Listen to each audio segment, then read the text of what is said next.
지난 5년 반 동안 2019년부터 올 상반기까지 대한민국에서 제약바이오 기술 수출 몇 건 일어난지 아십니까? 파이프라인 수나 이런 거 따져보면 한 500개 정도는 돼야 되는 거 아니에요? 보기를 드릴게요. 50건, 100건, 200건, 300건. 일단 많은 게 좋으니까 삽을 하겠습니다. 제가 좀 조사를 해봤는데요. 2019년 15건으로 시작을 해서 올 상반기까지 총 98건입니다. 근데 조사 업체에 따라서 약간 차이가 있어서 플러스 마이너스 한 2건 정도, 2건 정도 된다 생각하시면 될 것 같고요. 그래서 제일 많았을 때가 2021년에 34건이었습니다.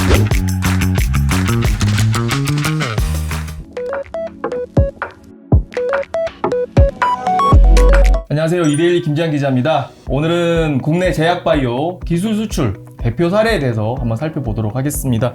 사실 기술 수출 되려면 진짜 파이프라인이 정말 매력적이어야 되거든요. 그래야 다국적 제약사들이 거금을 투자하면서 저걸 한번 사보겠다. 사실 얘네들도 개발하다 실패할 수 있습니다.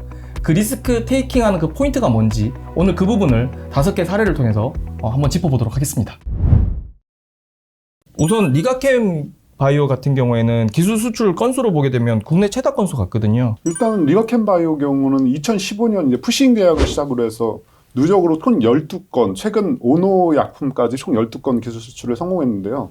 그 누적 기술 수출액으로 따지면 10조 원에 육박하고 실제로 공개하지 않는 수출지까지 나타나면 그걸 훨씬 뛰어넘는 거죠. 구체적으로 들자면 2019년에 다케다, 그다음에 2020년 익수다, 2022년 소티오, 2022년 암젠, 그리고 2023년 얀센, 그리고 올해 오노 약품까지 매년 이렇게 기술 수출에 성공했는데 요 규모만 따져도 총 20개 파이프라인이에요. 건수랑 또 이제 파이프라인 다니니까. 지난 5년 동안 국내에서 이제 기술 수출 건수가 98건인데 예. 그 중에 건수로는 12건, 예. 파이프라인으로는 한 20개 정도 아까 말씀을 하셨는데 그렇다라고 본다라면 최소치로 따지더라도 국내 그동안 5년 반 동안 있었던 기술 수출의 10% 이상은 지금 리가캠이 거의 독식했다 이렇게 이제 볼 수 있는 부분이 있거든요. 그래서 리가캠 바이오를 빼놓고 국내 제약 바이오 기술 수출을 논할 수는 없다라는 생각이 듭니다. 리가캠 바이오는 저는 그런 생각을 했어요. 굉장히 좀 트렌드를 잘 탔다. ADC라는 어떤 유행이 탈 때 그 기술을 갖고 있음으로써 좀 운빨이 좀 맞았다 이런 생각도 많이 들거든요. 근데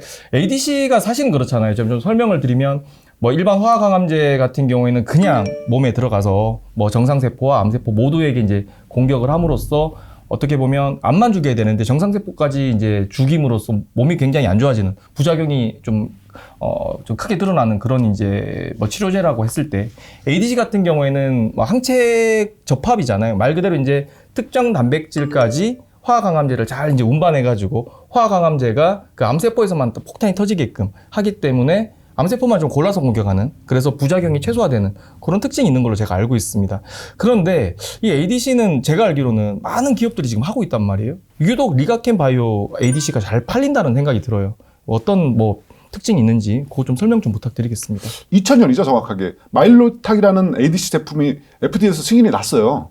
근데 문제는 뭐냐면 승인이 났는데 승인 나는 기간 일단 10년도 넘게 걸렸지만 난 다음에 이게 문제가 좀 생겨요. 부작용이 있어가지고 다시 재승인되고 이런 복잡한 과정이 걸쳐지면서 여기 뛰어드는 사람들이 없었던 거예요. 그래서 사실 2010년까지 새로운 ADC 신약이 FDA에 허가받은 사례가 없거든요. 그 이후에 이제 기술이 좀 발전하면서 2010년 후에 이제 조금씩 기술이 나왔는데 리가캠 바이오가 그때 이제 이거 ADC 괜찮게 되겠다 이렇게 한 거예요. 그때부터 이제 기술 수출에 나섰습니다. 이 기술이 폰주올이라고 하는데 항체의 특정 부위에 이제 정확하고 일정하게 약물을 연결하는 기술이에요. 이거는 다른 기업도 마찬가지니까 이게 뭐가 특별해라고 할 수 있지만 ADC의 부작용 중에 하나는 정확하게 유도 미사일처럼 가서 때려야 되는데 중간에 이게 새는 우려가 있는 거예요. 일부 제품에서.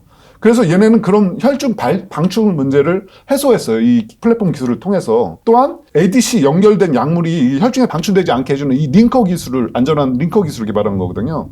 여기에다가 혹시나 모를 또 만일의 안전장치에 대비해서 약물이 정상세포와 혈중에서 분해됐을 때 세포 독성이 일으키지 않도록 비활성 상태를 유지하는 그런 안전장치까지 마련했어요. 그런 점에서 그 글로벌 기업들이 이제 관심을 둔 거죠. 그러니까 정리를 좀 하자라면 차별화된 ADC 기술이 리가캠 바이오의 기술 수출 어떤 성공 요인으로 저희가 꼽을 수 있을 것 같은데, 기존의 어떤 ADC들이 타겟 정확하게 항체를 찾아가는, 단백질을 찾아가는 그 과정에서 끝까지 가지 않고 중간에 좀 약물이 좀 미리 방출된다든가 이런 문제들이 있어서 부작용이 나왔는데 일단 그 문제를 최소화했고, 두 번째는 링커 기술, 소위 말해서 이제 화학항암제를 안고 가는 거잖아요. 근데 이거를 확실하게 안고 가는, 중간에 좀 따로 분리가 돼가지고 다른 정상세포를 공격하는 그런 일이 없도록 좀 막아준 거. 예. 그리고 혹시라도 분해가 됐을 경우에는 비활성되는 어떤 안전장치를 마련해서 부작용 문제를 2중, 3중으로 최소화했다는 그게 이제 비결인 것 같고 예. 경쟁사들은 아직까지 그런 기술 수준에 도달하지 못했고 또는 그런 어떤 컨셉으로 그런 설계를 하지 못했기 때문에 지금 계속적인 어떤 반복적인 어떤 기술 수출이 이루어지고 있는 거 아닌가. 기술 수출 뭐 건수가 2019년부터는 8건, 9건, 2015년부터는 12건이라고 이제 말씀하셨는데 차별화된 또는 독보적인 ADC 기술의 어떤 비결이 있었다라고 저희가 정리를 하고 다음으로 한번 넘어가 보도록 하겠습니다.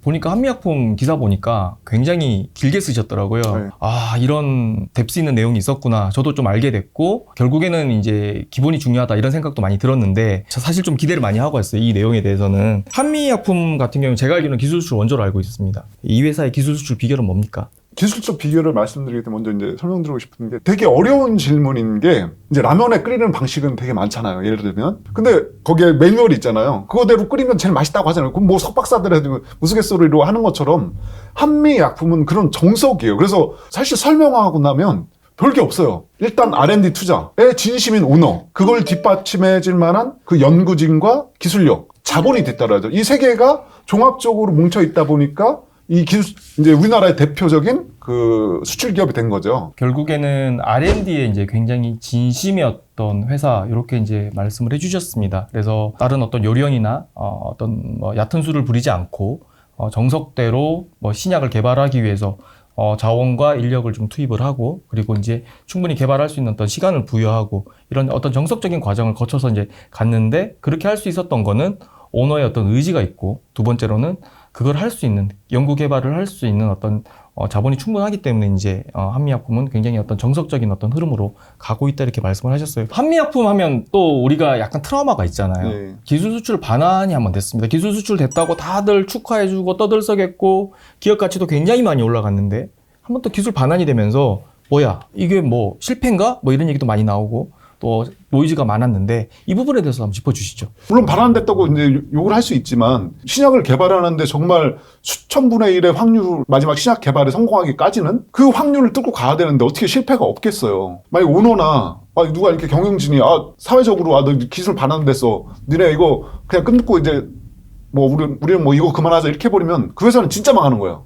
근데 한미약품이 달랐던 거는 기술 수출 반환이 들어왔을 때 오히려 동료하고 계속 그 기술이 확장될 수 있도록 오히려 더 연구나 투자비를 이렇게 확대한 거예요. 그러면서 이 파이프라인에 대한 자신감이 있는 거죠. 예를 들어 A라는 적응증으로 안 되면 B라는 적응증으로 충분히 가능성이 있으니까 그쪽으로 확장해보고, 우리나라에서 손에 꼽는 기술 수출 사례로 2015년을 꼽혀요. 한미약품에 있어서. 그때 기술회 때는 상당 부분이 반환되는 아픔을 겪었어요. 말씀하신 것처럼. 근데 그 적응증을 확정해서 다시 재수출을 하면서 이게 사람들한테 이게 반환이 된다고 해서 그게 끝이 아니고 마찬가지로 한 개발의 과정이구나, 이거를 보여준 거죠. 그러니까 기술 수출을 했다가 반환이 됐을 때 그 물질에 대한 자신감은 사실 오너라기보다는 그 물질을 개발한 그 R&D 인력한테 저는 있었다라는 생각이 들거든요.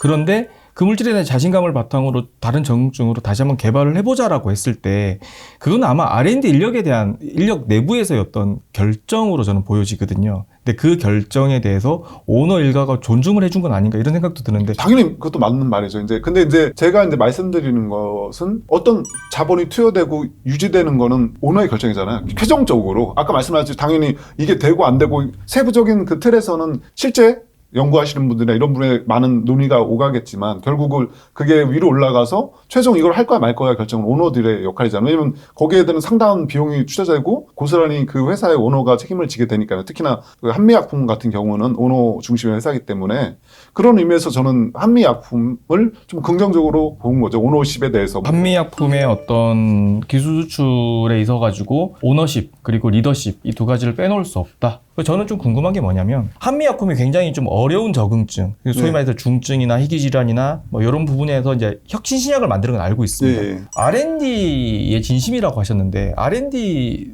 지출 비중이 어느 정도 됩니까? 진심은 행동으로 드러나는 것처럼 수치로 저희도 말해줘야 되잖아요. 이 한미약품이 이제 2000년도 이제 코로나 전이죠. 코로나 전까지는 거의 그 전체 매출의 20% 가까이를 20% 내외죠. 내외를 그 R&D에 다 투자해서 대부분 회사가 10% 안쪽에서 많이 비용을 지출하게 돼요. 근데 이 정도 규모 있는 회사가 20%면 엄청난 거거든요. 그리고 이제 코로나에 접어서 일시적으로 사실 코로나 전에 이미 2천억을 넘었었는데 코로나 때 일시적으로 이제 줄어들었어요. 이제 그때 사정들이 있었으니까 2021년, 2020년 일시적으로 줄었다가 2022년에 다시 1,800억 정도로 규모가 다시 늘고 이후에 계속 늘어서 2023년 2,500억, 50억, 그다음에 2024년 2,300억 이런 식으로 다시 이제 늘어서 거의 이제 전체 매출의 한 14, 15% 왔다 갔다 하고 있거든요. 그 정도만, 그걸 가지고 뭘 하고 있냐. 그래서 결국은 여기 전체 임원의 20% 정도가 다 R&D 인력이고, 그리고 여기 박사 한 거의 뭐 100명 이상에 육박하고 석박사 300명 넘게 이렇게 보유를 하고 있으니까 이게 국내 최고라고 꼽히는 거죠. 이런 수치들이 이게 얼마나 진심이었는가를 보여주는 거죠. 수치를 보니까 확실하게 제가 좀 느껴지거든요. 이게 영업이익의 20%도 아니고 매출액의 20% 많을 때는 지금 현재 상황에서도 한 15%, 그러니까 한미약품 자체가 이제 조 단위 매출을 올리는 회사를 알고 있는데 거기서 지금 뭐 2천 몇백억의 R&D 비용을 매년 쓰고 있다라는 것 자체가 사실 굉장히 놀라운 수치고 정말 R&D 진심인 회사다 이런 생각이 좀 들었습니다. 그래서 한미약품의 어떤 기술 수출 비결은 별거 없다. 우리는 정석대로 하고 있다.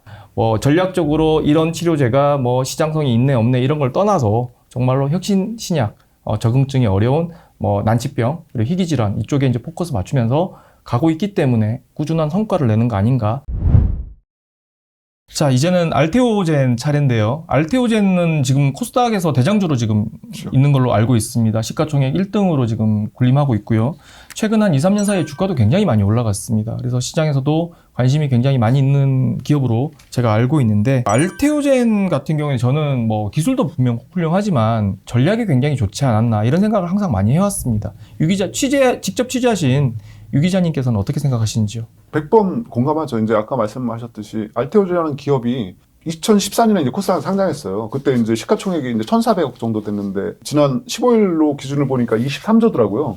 그럼 160배 가량 성장을 한 거죠. 근데 그 신호탄이 도대체 뭐가 됐냐? 그게 이제 그 알테오젠의 성장의 핵심이고 말씀하신 질문의 핵심일 텐데 이 전략이 뭐냐면 결국은 세상에 필요로 하는 기술? 이게 돈이 되는 것인가? 그리고 마지막으로 확장할 수 있는가를 보고 기술을 만든 거죠.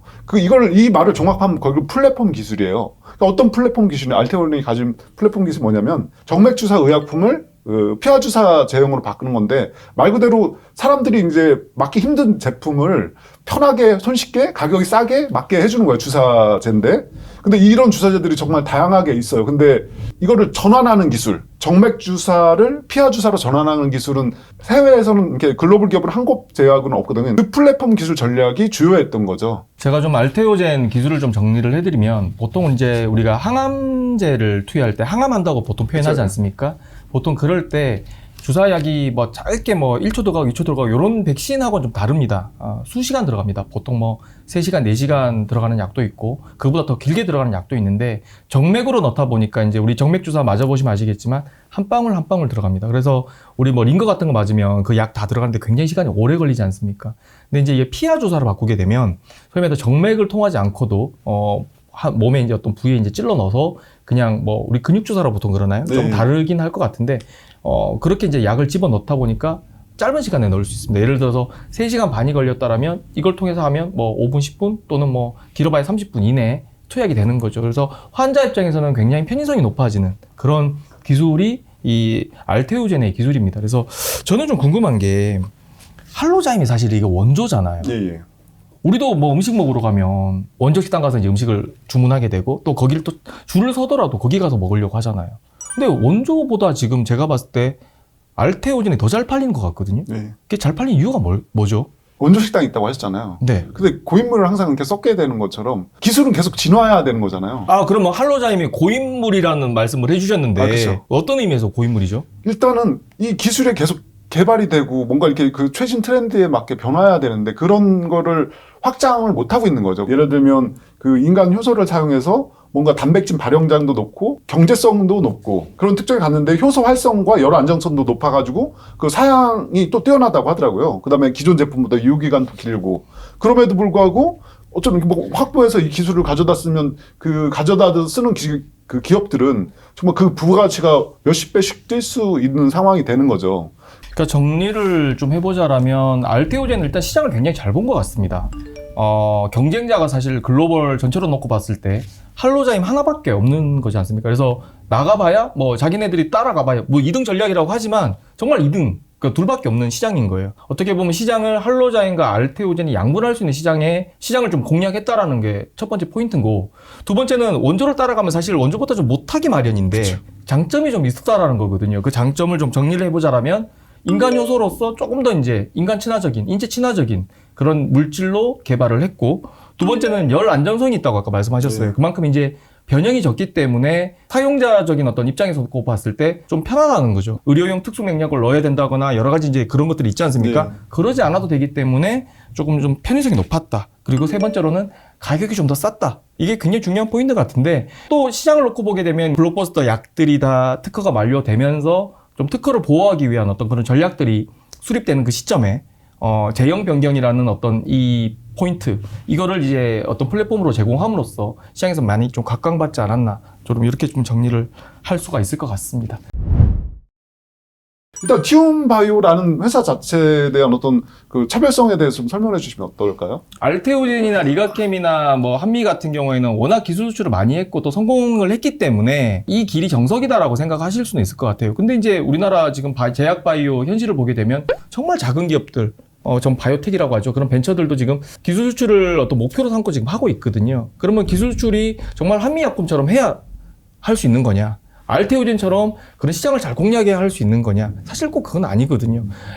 리가캠처럼 정말 독보적인 기술이 있어야 할 수 있는 거냐? 사실 그것도 답은 아니거든요. 그래서 또 다른 어떤 정답지가 있다라는 거를 좀 알려주는 차원에서 지금 소개하는 이제 뭐 티움바이오와 HK 이노에는 좋은 사례가 될 것 같습니다. 그래서 티움바이오의 그 기술 수출 비결을 좀 이야기를 좀 드리면, 제가 취재를 하면서 많이 다녔던 건 뭐냐면 우리나라 바이오 기업들의 눈높이가 너무 높습니다. 나는 협상 파트너로서 다국적 기업 아니면 안 돼. 이런 인식이 있어요. 그런데 티움바이오 같은 경우에는 이름값 필요 없어. 진정성 있게 우리 물질을 가져가가지고 연구개발해서 상업화 시킬 수 있는 그런 의지가 있는 기업. 그런 기업이면 충분해라고 생각을 한 거예요. 그래서 그게 완전히 좀 다른 거죠. 그래서 그러면 왜 그렇게 생각을 하느냐. 다국적 기업들이 물질을 가져가가지고, 그러니까 사들여서 라이센스 인한다 그러잖아요. 가져가가지고 사장시키는 경우도 굉장히 많다는 거예요. 프로젝트 순위에 밀리고, 그다음에 내부에서 개발한 물질보다 이 물질이 더 좋을 경우에는 이 물질을 그냥 죽이는 차원에서 자기네들 건 살리고 외부에서 산 거는 좀 후순위로 미루거나 사장시키거나, 그 대표적인 사례가 메디톡스가 있지 않습니까? 그래서 그런 얘기들을 많이 하더라고요. 그래서 티움바이오 같은 경우는 이름값보다는 좀 진정성 있는 그런 개발사. 그러다 보니까 이제 한 3번 정도 지금 국내 기업 포함해서 기술 이전에 성공을 했습니다. 그래서 그런 사례가 있고. 그럼 이제 말씀하신 것처럼 이게 약간 이게 틈새 시장을 공략하는 전략인데, 일종의 그 기술 수출 시장에서 틈새 시장이라고 하면 단점이 너무 시장이 작거나 혹은 거기에 뭐 하는 사람들이 영세하거나 뭐 이런 단점들이 있잖아요. 마찬가지로 그 신약을 수출할 때도 그런 단점이나 이런 것들이 있을 것 같은데, 그런 걸 어떻게 극복했나요? 그게 전략이 굉장히 좋습니다. 사실 기술 수출을 다국적 제약사가 아니라 중소제약사에 하게 될 경우에는 분명히 금액적인 규모에서 눈높이에 안 맞거든요. 네. 그러니까 우리가 업프론트라 그러는데 선급금이 굉장히 적어지고요. 그다음 총 계약 규모도 줄어들 수밖에 없습니다. 그런데 이 문제를 어떻게 극복했냐면 적응증을 쪼개고, 그다음에 이제 판권을 쪼개고, 판권도 예를 들어서 아시아 또는 한국, 중국 또는 이런 식으로 좀 쪼개고, 아니면 적응증을 자궁 경부암 이런 식으로 좀 쪼개서 이렇게 하는 방식으로 지금 진행을 했거든요. 그래서 그런 차원에서 이제 눈높이를 좀 맞췄고요. 그리고 이렇게 하면 장점이 뭐냐면, 예를 들어서 중국에다가 자궁 경부암이라는 적응증을, 중국 시장을 국한시켜서 판권을 쪼개서 기술 수출을 했을 경우에 기술 도입한 회사가 연구 개발을 할 거 아닙니까? 그러면 이제 이 연구 임상이 진전됨에 따라서 임상 결과들을 발표하잖아요. 그거 자체가 레퍼런스가 되는 거예요. 다른 회사가 이제 투자를 해가지고 연구 개발한 그 레퍼런스를 가지고 아직 판권이 중국만 팔렸고 나머지 남아 있습니다. 딜합시다 해서 또 더 값을 높여서 팔 수 있는 그런 상황이 된다는 거죠. 그래서 이름값에만 좀 고집하는, 다국적 계약서만 고집할 필요는 없다라는 거를 좀 여실히 보여준 회사가 티움바이오라는 생각이 들고요. 그래서 티움바이오는 그런 전략으로 계속 지금 나가다 보니까 그것이 오히려 이제 다른 파이프라인을 개발하는 마중물 역할을 하면서 자원이 이제 좀 투입이 되면서 굉장히 좀 잘 되고 있거든요. 그래서 좋은 사례로 제가 좀 꼽아서 기사를 썼습니다. 그러니까 아까 얘기했듯이 이런 전략도 좀 작은 이렇게 크기가 관계없이 모델도 차용할 만한 기업들이 활용하면 정말 우리 좀 더 그 기업 가치를 높이는데 좀 빠르게 높이는데 충분히 도움이 될 만한 전략인 것 같습니다. 다음 이건 이제 참 정말 예외적으로 신약을 기술 수출 사례로 들으셨어요. HK의 이노엔을 가져오셨는데 이 사례도 참 재밌는데 이 차별화된 전략이 어떤 건지 한번 요점을 먼저 정리해 주시면 좋겠습니다. HK 노예는 제가 취재한 입장에서 굉장히 좀 달랐어요. 결이 완전 다른 제약사입니다. 그래서 우리가 보통 이제 신약 개발한다 그러면 난치병이나 희귀병 굉장히 어려운 중증 질환을 대상으로 하는 경우가 많은데 이 회사 같은 경우는 굉장히 좀 경증 질환입니다. 그러니까 위식도 역류 질환 뭐 말이 어려운데 소위 말해서 좀 비교를 하자라면 개보린 같은 약을 만든 거예요. 어떻게 보면 만들기 쉬운 약, 그러니까 난이도가 굉장히 낮은 약을 만들었습니다. 그리고 이걸 가지고 글로벌로 수출을 많이 했거든요. 기술 수출도 하고 완제품 수출도 하고.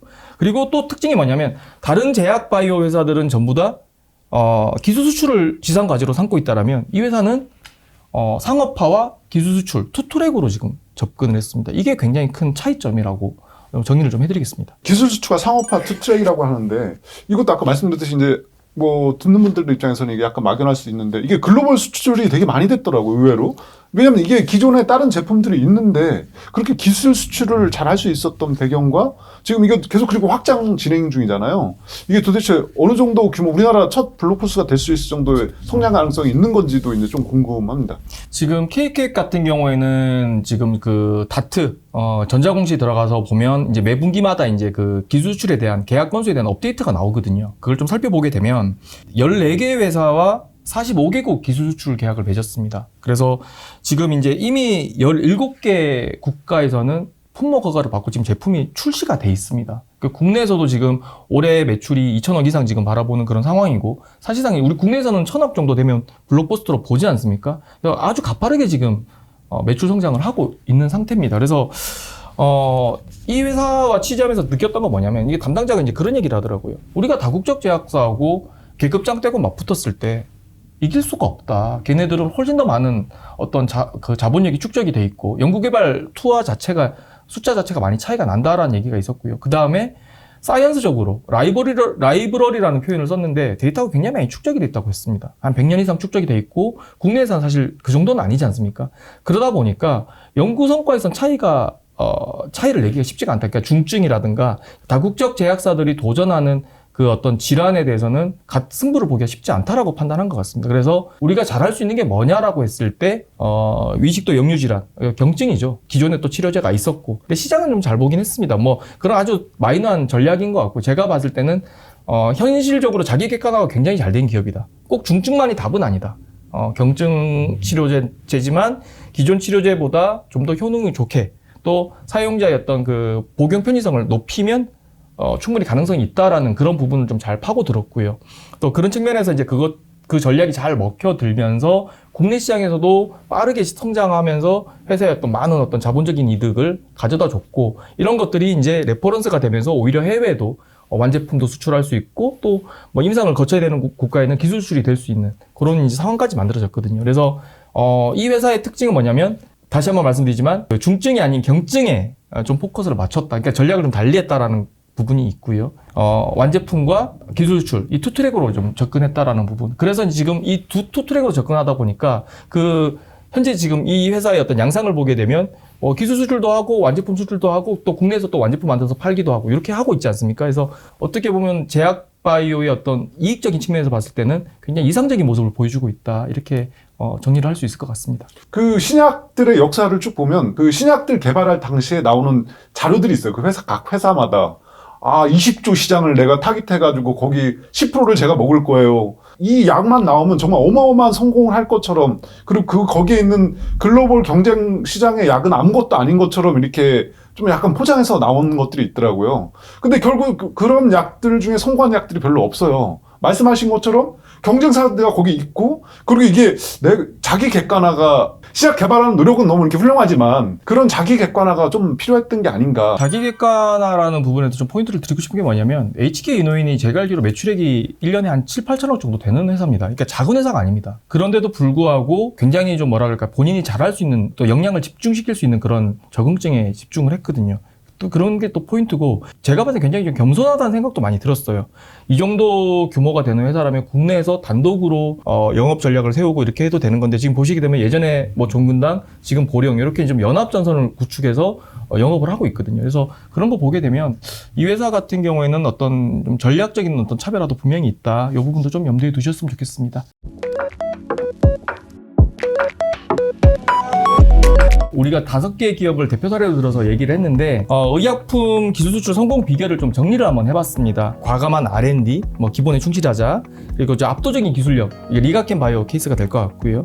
경쟁 상황을 잘 공략을 하자, 그러니까 시장 파악을 굉장히 잘한 알테오젠 사례가 될 것 같고요. 판권과 적응증을 쪼개고 중소제약사부터 레퍼런스를 쌓기, 요거는 티움 바이오 사례가 될 것 같습니다. 그리고 상업화와 기술 수출, 투트랙, 그리고 중증만이 답은 아니다. 뭐 이거는 또 HK 이노의 사례가 될 것 같습니다. 이런 키워드로 저희가 좀 정리가 되는 것 같습니다. 제가 취재를 하면서 제약바이오 기업들이 다 기술 수출을 이야기하고 있지만, 사실 기술 수출 성공에 이른 기업들은 소수에 이르고, 기술 수출을 하기 위해서는 이런 요건들을 갖춰야 됩니다. 그래서 투자자분들께서 기술 수출 기사가 많이 나오겠지만, 이런 인사이트를 가지시고 그 기업들을 좀 바라보신다라면 옥석 가리기가 되지 않을까, 그런 생각이 듭니다. 오늘 내용이 좀 참고가 되셨으면 좋겠습니다. 감사합니다.